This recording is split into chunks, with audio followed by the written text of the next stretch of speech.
যে চিন্তা ভাবনায় চলছিস সেটা মানধাত্তার আমলে।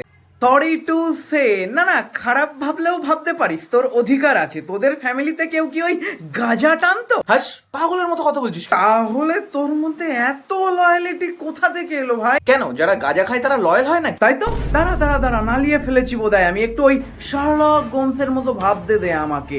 যারা গাঁজা খায় তারা লয়াল, এদিকে আবার তুইও লয়াল, অথচ যারা গাঁজা খায় তাদের প্রেম টিকছে, এদিকে আবার তোর প্রেমও গাঁজাখোরের কাছে চলে যাচ্ছে। তাহলে সমস্যাটা কোথায় হচ্ছে? সমস্যা তো তাহলে ওই গাঁজায় দাঁড়াচ্ছে। ওটা সমস্যা না, ওটাই সমাধান। কি ব্যাপার রে তোদের? তোরা ওই পড়া বাদ দিয়ে গাঁজা নিয়ে আলোচনা করছিস নাকি? আমরা তো শুধু আলোচনা করছিলাম, এতেই গাঁজার গন্ধ ছড়িয়ে পড়েছে। এ গাঁজাও না। গাঁজা আবার কি জিনিস গো? গাঁজা কি জিনিস? আচ্ছা আচ্ছা আচ্ছা, জানিস না তুই? মাস্টারের ফোন থেকে মেয়েদের ফোন নাম্বার বার করে সেইগুলো বাইরে বিক্রি করিস, আর ধরা পড়লে বলিস বাবা খুব গরিব স্যার, তাই এইভাবে মাইনে দিই।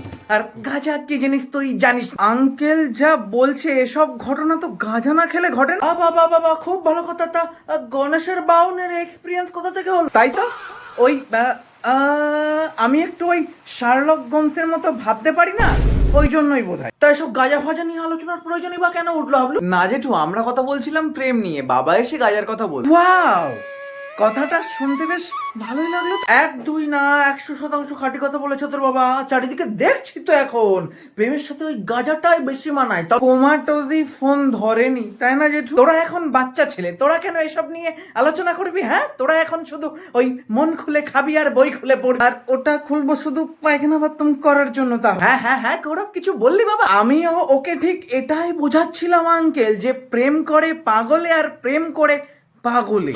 তাই যতটা সম্ভব মেয়েদের থেকে না, ওই প্রেমের থেকে দূরত্ব বজায়। তোকে আমার সত্যি খুব ভালো লাগে গৌরব, তুই সত্যি একটা ভালো ছেলে। তোর মতো ছেলে ভগবান ঘরে ঘরে দিই।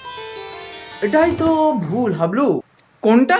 এটাই তো ভুল হাবলু, তুমি কারোর কাছ থেকে কারোর ভালো লাগা ছিনে নিতে পারো না, নিজের সন্তান হলেও না। না মনির, নানান মত, কিন্তু এ তো মনিরই জ্ঞান দেয়।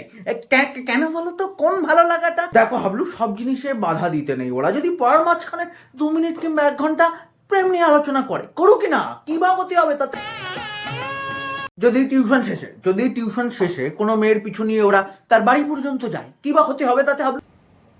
কি বা ক্ষতি হবে তাতে হাবলু, আমায় বলতে হবে। ওরা যদি পড়া কামাই করে পার্কে যায়, হাই রায় দোষীদের পক্ষে এইভাবেই আসে। ধরে নিলাম ওরা স্কুল কামাই করে সিনেমা দেখতে চলে গেল, কি বা ক্ষতি হবে তাতে হাবলু? পড়াশুনো বাদ দিয়ে তাহলে ওরা ওই প্রেমই করুক, এর তার পিছনে বডিগার্ডের মতো ঘুরে বেড়ায়। কিন্তু হলো হাবলু বাবাদের সমস্যা, আমরা সব বুঝেও বুঝতে চাই না।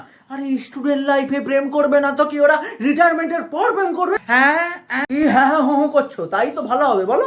তখন তো অঢেল সময় ঢেলে দেবে ওরা কোনো বুড়ির পিছনে। শাসন করো হাবলু, তবে খাঁচায় আটকে রেখে না। এই দীপ, হ্যাঁ জেঠু, তুই যত ইচ্ছা তত প্রেম করবি, যে মেয়ের সাথে ইচ্ছা সেই মেয়ের সাথে প্রেম করবি। আর তোর বাবা কিছু বললে আমায় ফোন কর। এই যে গণেশের বাবু, তোকেও বলছি আমি, প্রেম করতে বাড়ি থেকে যদি বাধা দেয় আমাকে ফোন করবি, তারপর আমি দেখবো।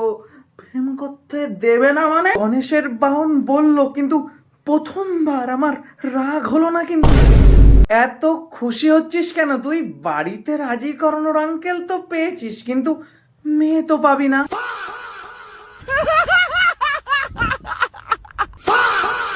লাডলে